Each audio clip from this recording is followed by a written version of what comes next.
Nama magaalome naannoo fi jireenya ammayyaa waliin horachuu. Deemsa seenaa keessatti magaalota naannoo keenyaa fi eenyummaa akkasumas dinagdee uummata keenyaa gidduu masaanummaan caasawaa uumamee ture.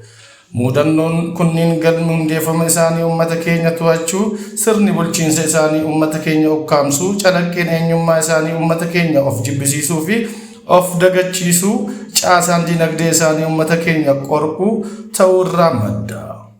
Kunis uummanni keenya magaalotuma qe'eesaatti hundaan irraa dhiibamee yookiin baqatee baadiyyaatti akka maandheeffatu akkasumas oomishaa fi oomishtummaa guddisuuf hin onnanne danqaa caasaa fi caasaa olaanaa itti ta'ee tureera.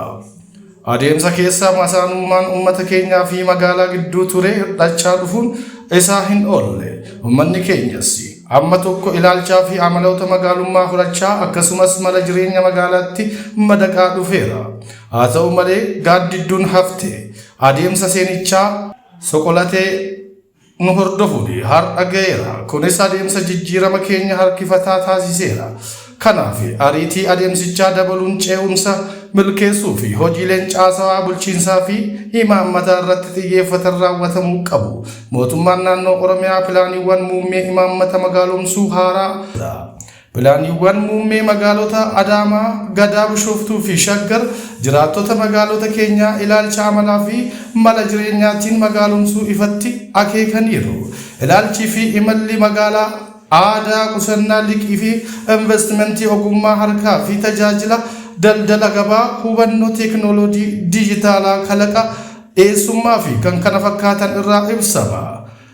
Qooddattoota kunniin irratti milkaa'uun tooraawwan xiyyeeffannoo dinagdee keenya keessaa kanneen akka maanifaakcheringii, industirii, turizimii, dinagdee dijitaalaa babal'isuu fi humna guddaa ta'uu darbees galmoota qabsoo Oromoo keessumaa dhaloota saayinsii fi teekinooloojiin dorgomaa ta'e uumuu isa jedhu milkeessuuf daran murteessaadha.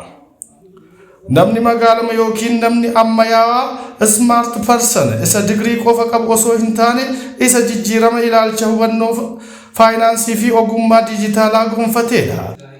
Galmi keenya dhumaa sirna dinagdee haaraa bargaafataa baadiyyaaf magaalaa gidduu jiru diigee qindoomina hawaas dinagdee soosho-ikonoomik integreeshin uumuu.